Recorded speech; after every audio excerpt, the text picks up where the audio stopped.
മഹാത്മാഗാന്ധി ജിയുടെ ഗ്രാമസ്വരാജ്, ഡോക്ടർ രാം മനോഹർ ലോഹിയുടെ പൂസേന തുടങ്ങിയ ആശയങ്ങൾ, ആ ആശയങ്ങളുടെ അടിസ്ഥാനത്തിൽ പ്രഖ്യാപിക്കപ്പെട്ടൊരു പദ്ധതി രാജ്യം മുഴുവൻ സ്വാഗതം ചെയ്യപ്പെട്ടു. കഴിഞ്ഞ മൻമോഹൻ സിംഗ് ഗവൺമെൻറ്റിൻ്റെ മോഡി ഗവൺമെൻറ്റിൻ്റെ കാലഘട്ടം വരെ, ഈ കഴിഞ്ഞ വർഷം വരെ ആ പദ്ധതിയെ ഞെരുക്കിക്കൊല്ലാൻ വേണ്ടി അതിൻ്റെ തൊഴിൽ ദിനങ്ങൾ കുറച്ചു. അതിനെ പതുക്കെ ഇല്ലാതാക്കാൻ വേണ്ടിയുള്ള പ്രവർത്തനങ്ങളായിരുന്നു നരേന്ദ്രമോദിയുടെ ഗവൺമെൻറ് സ്വീകരിച്ചിരുന്നു. ഇന്നിപ്പോൾ പൂർണ്ണമായും സംസ്ഥാന ഗവൺമെൻറ്റുകളുടെ വിഹിതവും കൂടി വേണം, 40% വിഹിതം സംസ്ഥാന ഗവൺമെൻറ് നൽകണം എന്ന് പറഞ്ഞുകൊണ്ട് പുതിയ നിബന്ധനകൾ വെച്ച് ആ പദ്ധതിയെ ക്രമേണ ഇല്ലാതാക്കുവാനുള്ള പരിപാടികളാണ് കേന്ദ്ര ഗവൺമെൻറ് എടുത്തുകൊണ്ടിരിക്കുന്നത്.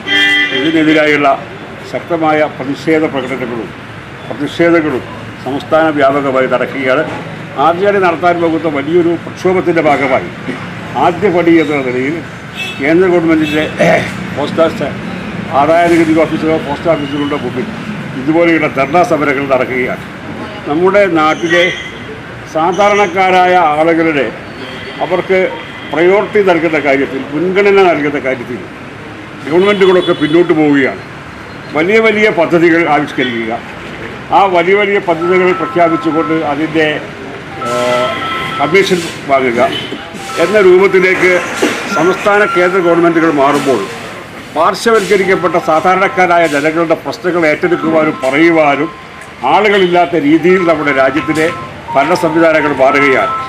അതുകൊണ്ടാണ് സോഷ്യലിസ്റ്റ് പ്രസ്ഥാനത്തിൻ്റെ നേതാക്കൾ കഴിഞ്ഞ കാലഘട്ടത്തിൽ പറഞ്ഞ സാമൂഹ്യ നീതിക്ക് വേണ്ടിയുള്ള ഇത്തരം പദ്ധതികളെ തകർക്കുന്നതോടുകൂടി പൂർണ്ണമായും പാർശ്വവൽക്കരിക്കപ്പെട്ട ജനവിഭാഗങ്ങൾക്ക് എതിരെ കേന്ദ്ര ഗവൺമെൻറ്റിൻ്റെ മുന്നോട്ടുള്ള നയങ്ങളാണ് നാം കണ്ടുകൊണ്ടിരിക്കുന്നത്.